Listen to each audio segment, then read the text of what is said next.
بسم الله الرحمن الرحيم. الحمد لله رب العالمين، والصلاة والسلام على سيد المرسلين سيدنا محمد النبي الأمين وعلى آله وصحبه أجمعين.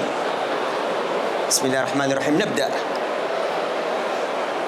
What is the relation of us to artificial intelligence? Is it competition or is it complementation? Let me start first with the history of artificial intelligence with chess.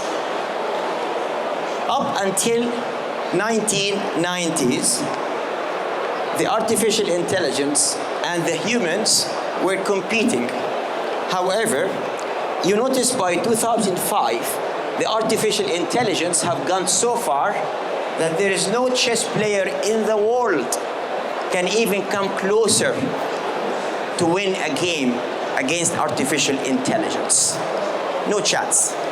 As a matter of fact, in the last game, the artificial intelligence came with a move which has never been played in the history of chess. The artificial intelligence was able to come with a move that no human being have ever thought of.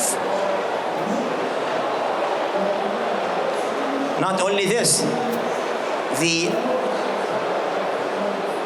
ChatGPT shocks medical community by passing the medical exam of USMLE. Just imagine, artificial intelligence can go to a medical school exam board and pass the board. I want you to listen to this 1 minute. Can you hear it? This is the godfather of AI. It's okay. He was asked the question, now, you are the godfather of AI. Is it possible that AI will become more intelligent than humans? The answer is absolutely yes. He said, that means there'll be another entity more intelligent than humans? He said, absolutely yes. When it comes to the mental, intellectual, analytical aspect, they are going to far exceed us. And I'll tell you why.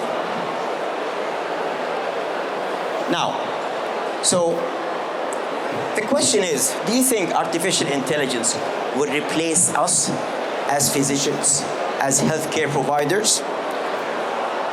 To answer this question, I want to start first by asking the question, what is science? What is science? Anybody? What is science?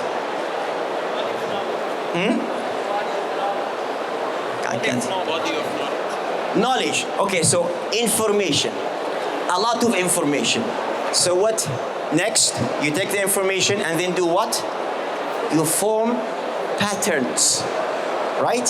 Through patterns, we begin to make our diagnosis. Now, the computer is very good in gathering information, knowledge.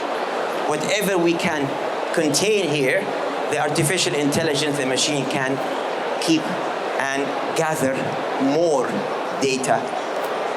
Clinical diagnosis rely on what? On patterns. Nothing but patterns. So what are the strengths of AI? Simply because AI can look into more information, millions of information, able to integrate these information and form patterns. They have more scalability than humans. For example, take this example. By the way, one of the specialties which will get out of business very soon, radiologists. How many radiologists we have here? Today, the brain images, the computer can detect Alzheimer's disease better than any radiologist on earth. Because just think of it, when the radiologist sit and look at the scan, let's say that radiologist has an experience of 30 years. How many images do you think that radiologists have seen? 10,000? 20,000? 30,000? The computer have seen 1 to 2 million. So whatever you have experienced, the computer will beat you. And they can detect minute changes. So already they do better than radiologists. So doctors may not be able to read all clinical data. When we remember a couple of articles, say this refers to article so and so, we look at that doctors of ours say, MashaAllah, Tabarakallah, he can recite articles. Computer can recite 2 to 3 million articles in a split of a second. There's no human being can recite more than 100, 200, 300. There's no way. Doctors may not be able to pick up all the subtle changes in the scan, but AI can. And doctors may not always arrive to the most accurate diagnosis. AI can. So, what is and what are the things that AI will never be able to do, not in 1,000 years? What is it? Feelings. Anything has to do with the Spirit of God. We are all created from one Spirit. وَنَفَخْتُ فِيهِ مِنْ رُوحِي. So every single interaction between you and a patient is a unique interaction between two beings, soul to soul. This AI will never be able to catch up with you. In other words, AI will never have social intelligence, will never have spiritual intelligence, emotional intelligence. Every single interaction here you see is a unique interaction between a human being to another human being, to a soul. And there is no way you can replicate, because there is no algorithm you can put to that. Because AI is nothing but algorithm.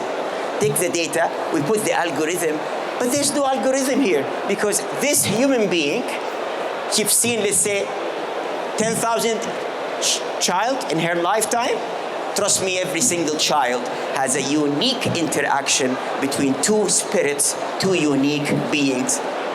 And that goes on and on and on. This AI will never be able to replicate. Hope and meaning. AI is very good in scalability, information, data. But when it comes to innovation, because enlightenment doesn't come from this world, by the way. It comes from above. Isaac Newton did not came up with the laws of gravity while he was thinking. No, he was actually resting. That's when he had the enlightenment, because every single enlightenment, innovation, doesn't come from this world. You can pave it, you can work on it, but only when you are in this, what we call transit state, that's when you get al-ilham, and innovation comes from somewhere else. But then, when I diagnose, I tell him, step aside. Now it's time for the spirit, lil-hakim, lil-wise, to connect being to a being, to be able to feel the psychological, emotional, spiritual aspect, to care, to give empathy. And by the way, this is significant, really significant, because faith and healing come from something that we've been using for a long time. We used to call it placebo effect. It's not placebo, it's called faith factor, and should be incorporated in healing. This is an example. They did a test, they did histamine prick. Now when you do histamine prick, you're gonna have allergy, and you can measure the induration. We know that. So this is the patient. And then we brought a physician giving a patient a cream which has nothing. Now, first case, she told him, this is histamine agonist. It will make your rash and irritation worse. And here, we told him, no, this is antihistamine, and it will make it better. So what do you think happened? Exactly what we told him. Has nothing to do with the medication. The patient receiving nothing. So in this case, when we told him the cream will make rash worse, it got worse. And when we told the patient it's gonna get better, it got better. But not only this, we go beyond that. We change the social context. Same patient. In the first case, we brought a physician, and the physician showed care, love, empathy, introduced herself, good handshake, look in the eye, caring. And then it says a consultant, physician, and in the wall you have the certificates, confident, high competence, high worth. Why I say these two things? Because the patient, when they see you as a healthcare provider, they look for two things. What is it? To trust you, they need to look at two things. What are they? One here, one here. That first, that you do care, and you know what to do. So you can act upon your care. So we showed the care, and we showed the competence. And in the other case, we brought the same doctor. This doctor pretended she's a student. So we put a student, pretended that she doesn't know what she's doing, scared. And we took away the certificates, and we made her act not caring, no eye contact, doesn't ask the patient anything. And look what happened. In this case, when there was a trust, when we told the patient, this is going to make it worse, make it even worse. And we say it's going to get better, it got even better. But look here, when there's no trust, no effect. So this has nothing to do with medications. It has to do with the unique interaction, with the faith factor that you build between your patient. So in other words, what we think is the treatment, this is only a small part of it. The drug effect is this, but there are so much more here. The social context we discussed, the trust, psychological, emotional processes, biological mechanisms that we don't understand. If you believe this is medication, you are harnessing the internal mechanism to produce internal medications that you will never discover until the day of judgment. We don't know much about medicine. All we know is about probably a drop in an ocean. We have an amazing body. And if we can recruit those internal mechanisms, then we'll be able to do the true healing. It's not the medication we give only. That's actually a small component. Another study, cognitive factors. We give the patient exact same medications. This patient doesn't know when he or she receiving it. And you see, and this patient know when they receive it, and is given by a physician, caring physician. Look at the response. It's the same medication, for God's sake. But that's the difference between a machine and a human being. And we know the mechanisms, but time will not permit me to continue to elaborate. But we know the mechanisms. At least we started to understand the mechanism. I believe it's much more profound than we think. So in other words, we as healthcare providers are going to be instrumental to be a vehicle of healing by doing what we have to do and what AI cannot do. Has to do with patient's expectations, doctor-patient communication, conditioning. This is an amazing study. They had an actual medication. We had the functional MRI. We see how it affects the brain. Then we do what we call pairing. We give this medication to a neutral stimulus. Nothing. We pair every time the patient takes both of them. Suddenly, we withdraw the actual medication. We give the patient nothing. And look what we got. Look what we got. Just by the fact the patient thinks he or she is receiving the medication by itself had an effect, because it did recruit our internal mechanisms, internal hormones, chemicals, and so forth. So this is unique interaction. Has to do what the nurse will say, the way she communicates, eye gaze, body language, care. Beyond that, we are Spirit of God. Each one of us has electromagnetic field, can go 3 meters. نحن كائنات روحية في قوالب طينية في رحلة أرضية. We have the Spirit of God. When you sit with the patient, if you connect on a spiritual level, that by itself you're going to be able to recruit an amazing internal mechanism that we will never understand until the day of judgment. So that's it. 4 factors. Patient side, faith in the healer. Do you think AI can help communicate to a patient in a way patient will increase his hope that God will heal them? Patient's faith in himself or herself. Patient's faith in the physician ability and whether this patient أن يكون أهلا للشفاء. Patient's faith in the medication and the procedures. Same thing from the other side, physician side. Faith in the healer. Do I have faith that I am worthy for God to pass His healing power through me or not? This is significant. By the way, each one of these components have significant research. Faith in myself as a physician or healthcare provider, faith in oneself, faith in the patient's willingness to work with me, and faith in the medication and the procedure I'm doing. Every single one of these factors, we should go back, study them, and teach our students, change our practices to prepare ourselves for the future, the era of AI. Because I assure you, those physicians who don't understand this will have no place in the future when AI will take over the artificial, the intellectual, analytical component of medicine.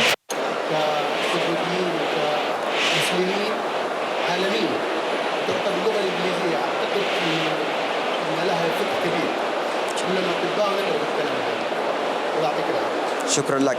By the way, even in the Western medicine, Sir Osler, the founder of Western medicine, he himself questioned why faith was taken away from medicine. It's time to bring it back. Questions, comments? Please.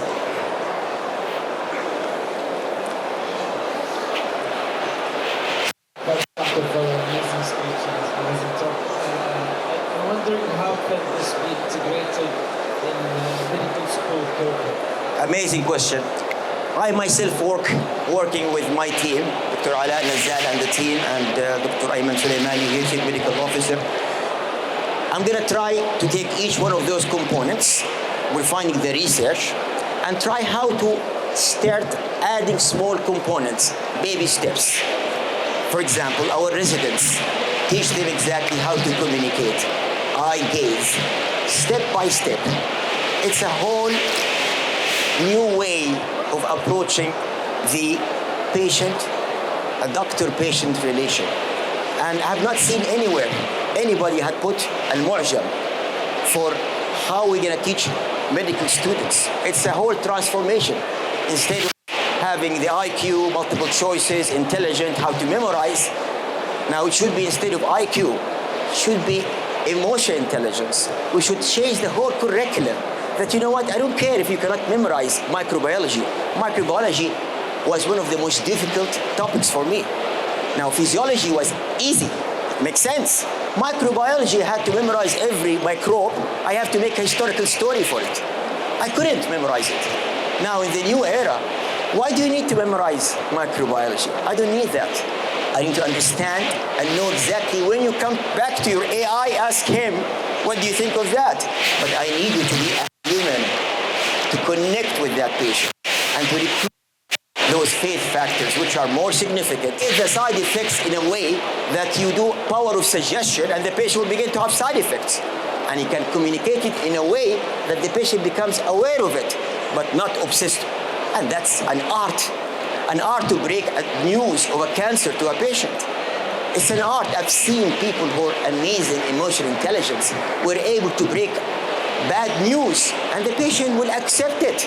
And I've seen physicians who break very small diagnoses, and the patient collapses, and they just don't care.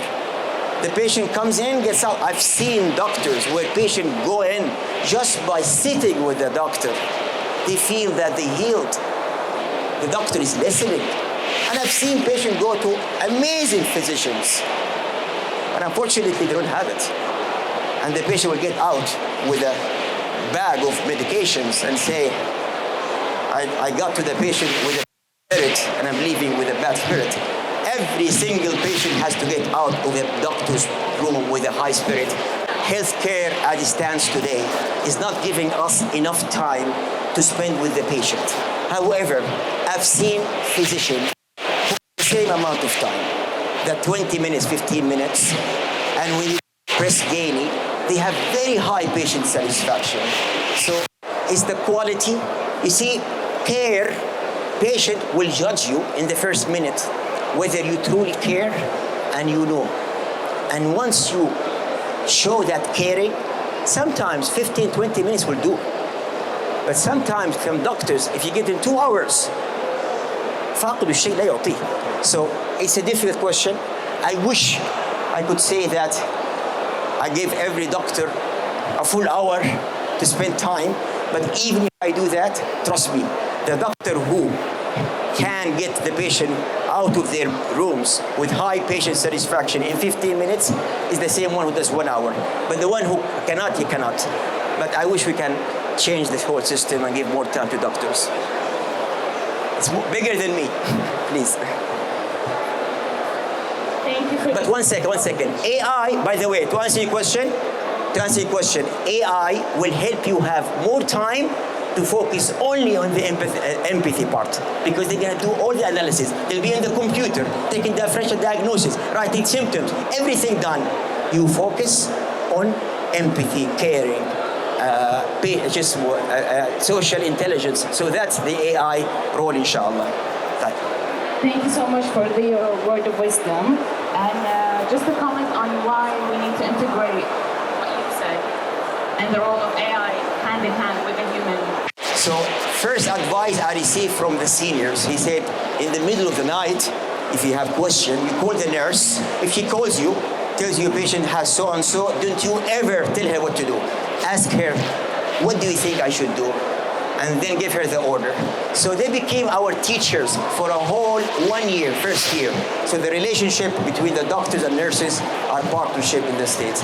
And absolutely, when I say healthcare provider, I talk about every healthcare provider, especially doctors and nurses. And nurses spend more time with the patient than doctors anyway. So it's more significant to have this emotional, psychological, spiritual intelligence than anybody else, because they are always with the patient. Thank you. And definitely we have to introduce the AI everywhere. It's coming anyway. It's just we have to make sure our students, our doctors, our nurses are ready for the new era, inshallah. Thank you so much, Dr. Walid.